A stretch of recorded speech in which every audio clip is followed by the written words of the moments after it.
Hey guys, welcome to the Metal Sculpture YouTube channel. My name's Gary, and today I'm going to show you guys a personal project that I've been working on. It's actually a bass boat that I've customized a little bit, and just so you know, we do a little bit more than just metal sculpture around here. We work on everything. We fix tractors, we repair furniture, we help old ladies. We do whatever. And so I'm just going to show you a personal project, and I'm pretty proud of it. It's some customized aspects that I've put on my bass boat, specifically a Grizzly Tracker MVX 1860. So check these out.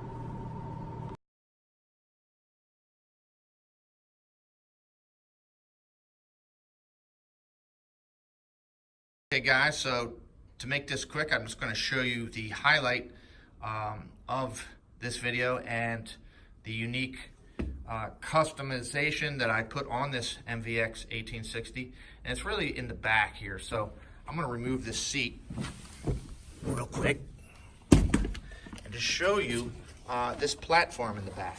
Okay, so anybody familiar with the 1860, and I'll put a snapshot of that up on this video so you can see, compare, and see the before and after.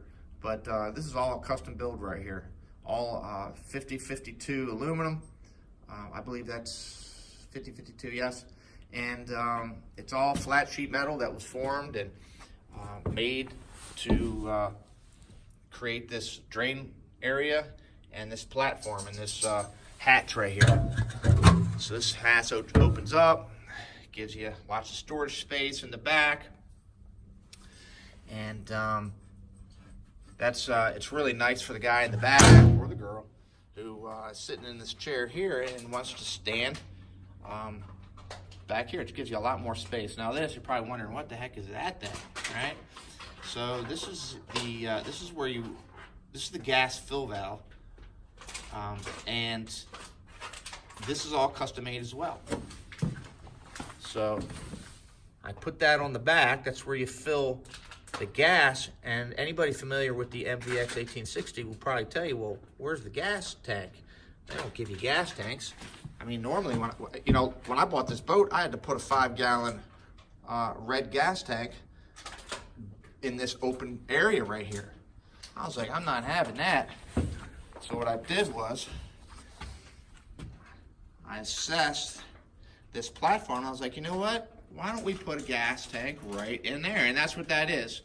So there's a whole lot of work you can't see, but there is I believe a 20-gallon gas tank inside there. And it's all riveted and painted. And I can't open that up and show you, but that connects with the gas intake right there. And to comply with the U.S. Coast Guard code, you have to have some kind of ventilation.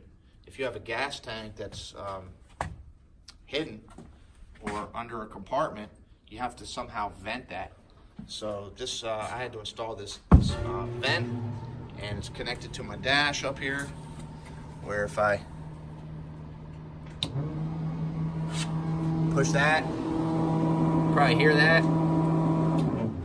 So that allows me to comply, and it also allows me to be safe. That's important. So I thought I'd share that with you guys. For anybody out there that might be interested in a custom build like this, or wants some tips or advice, hit me up with the comments down below. Thanks for watching, guys.